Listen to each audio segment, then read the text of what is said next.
இன்றைக்கி கூட நான் என்ன குக் பண்ணுறேன்னு பார்க்கலாமா? இன்றைக்கி இதெல்லாம் வச்சு கொரியன் ஸ்டைலில் சூப் நூடுல்ஸ் வாங்க எப்படி செய்கிறதுன்னு பார்க்கலாம். இப்போ அதுக்கு இந்த மாதிரி ஒரு ஜாரில் ஒரு ஆனியன் கட் பண்ணி ஆட் பண்ணிவிட்டு, இப்போ அது கூடயே ஒரு டொமேட்டோ, ஒரு க்ரீன் சில்லி, அது கூடயே கார்லிக் ஆட் பண்ணி நல்லா ஃபைன் பேஸ்ட்டாக அரைச்சி ஒரு பவுலில் மாற்றி வச்சுக்கலாம். மாற்றி வச்சுட்டு இப்போ இந்த மாதிரி ஒரு கடாயில் ஒரு டீஸ்பூன் ஆயில் ஆட் பண்ணி நம்ம அரைச்ச பேஸ்ட்டை இதில் ஆட் பண்ணிக்கலாம். அதுக்கு முன்னாடி குட்டான பாப்பாவோட சேனலை சப்ஸ்கிரைப், ஷேர், லைக் பண்ணி சப்போர்ட் பண்ணுங்கள். இப்போ அதில் சில்லி பவுடர், கறி மசாலா ஆட் பண்ணிவிட்டு இப்போ இது கூடயே சால்ட்டும் சோயா சாஸும் அது கூடயே டொமேட்டோ சாஸும் ஆட் பண்ணி நல்லா கொதிக்க விட்டுட்டு எவ்வளோ தண்ணி வேணுமோ நீங்கள் ஆட் பண்ணிக்கோங்க.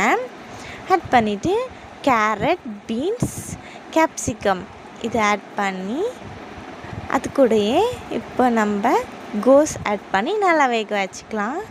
இப்போ அதில் நான் பட்டாணி ஆட் பண்ணிக்கிறேன். ஆட் பண்ணிவிட்டு இப்போ அது நல்லா கொதிச்சோடனே இப்போ அதில் நம்ம நூடுல்ஸ் ஆட் பண்ணிக்கலாம். வேக வச்ச நூடுல்ஸ் ஆட் பண்ணிவிட்டு மிக்ஸ் பண்ணி பவுலில் மாற்றி நம்மளோட சூப் நூடுல்ஸ் கொரியன் ஸ்டைலில் ரெடி. நீங்களும் நிறைய வெஜிடபிள்ஸ் வச்சு சாப்பிட்டு பாருங்கள். சூப்பர் டேஸ்டியாக இருக்கும். பாய்.